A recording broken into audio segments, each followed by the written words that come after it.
A new front in Israel's war may be taking shape. Intelligence warns the Houthis are training for an October 7-style invasion. Thousands of fighters raids across Israel's eastern frontier.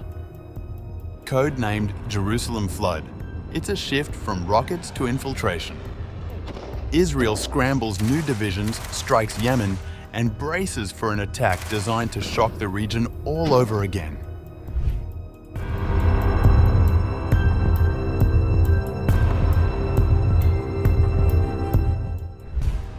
Israeli security officials are raising alarms over intelligence, suggesting that Yemen's Iran-backed Houthi militia is preparing a large-scale cross-border attack on Israel.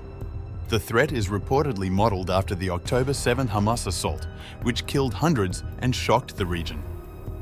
According to reports from Ynet, Israeli intelligence indicates that thousands of Houthi fighters are undergoing training for potential raids from Jordan or Syria, targeting Israel's eastern frontier. An Israeli military official told Ynet, "The training takes place in Yemen, but they assess that any actual operation would likely be launched from Jordan or Syria to obscure its origins. This is an idea beyond anything they have attempted before."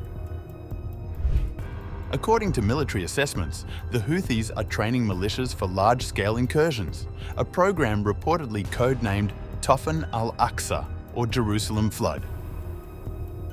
Israeli officials warn that this represents a dangerous escalation, moving beyond missile strikes to direct infiltration tactics. In response, the Israel Defense Forces are accelerating the creation of the 96th Division, a dedicated Eastern Defense Force along the Jordan border, Israel's longest frontier. The assessments have prompted stepped-up Israeli intelligence collection and new task forces focused on Yemen. Military intelligence has created teams of analysts directed at locating Houthi command centers and weapons production sites.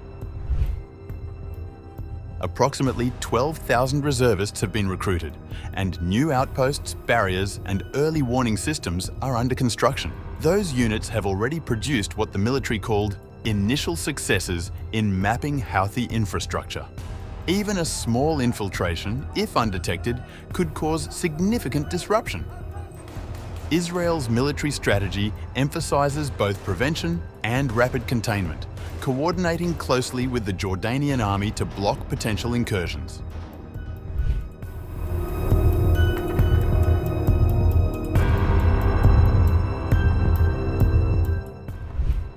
Meanwhile, security officials say the Houthi rebel movement in Yemen has made significant advances in recent months, developing longer-range missiles and explosive drones, and moving much of its production and storage underground. A shift that has prompted Israel to intensify operations against Houthi infrastructure far from its borders. The warning, issued by military and intelligence officials, came after September 25's large-scale Israeli air raid on Sanaa that the Israeli military said dropped more than 65 munitions on Houthi command and weapons storage sites in Operation Moving Package. The strikes followed a drone strike on the southern resort city of Eilat that wounded more than 20 people. Officials say the pattern in Yemen mirrors an Iranian model adopted by Tehran's regional allies.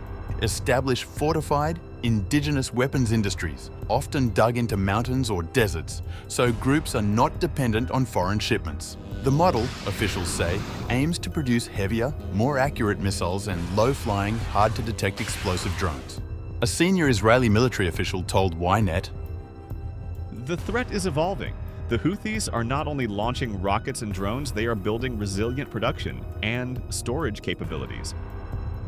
The strikes on Sanaa came about a month after an earlier Israeli operation targeting Houthi infrastructure and followed an attack on a Houthi cabinet meeting in Sanaa that Israeli intelligence assessed had failed to eliminate two principal targets: the Houthi chief of staff and defense minister, even as several lesser ministers and the government's head were killed.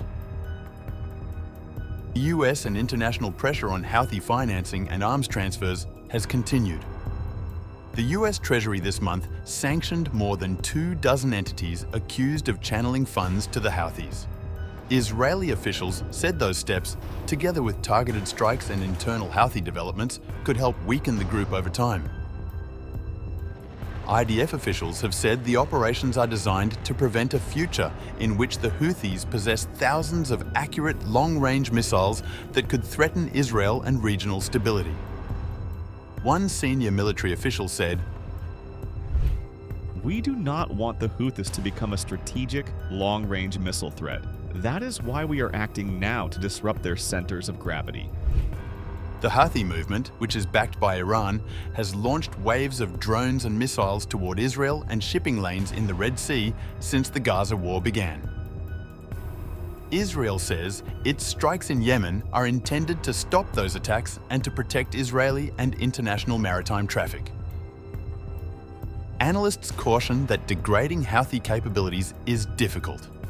Iran-style indigenization of weapons programs, tunneling production facilities into mountains and deserts, and training local engineers makes strikes and interdictions more complicated, they say. Israeli forces have in recent years carried out operations in Syria and elsewhere to try to halt similar efforts by Tehran and its proxies.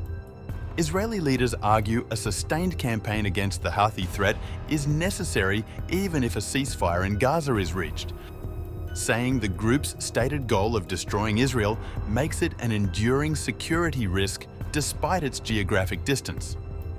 Summarizing the government's rationale for continuing operations, an Israeli official told Ynet that Israel will not accept a situation in which the Houthis one day field thousands of precise missiles. However, another cautioned that the more Israel hits their ports and stops weapons from Iran, the more they expand independent production.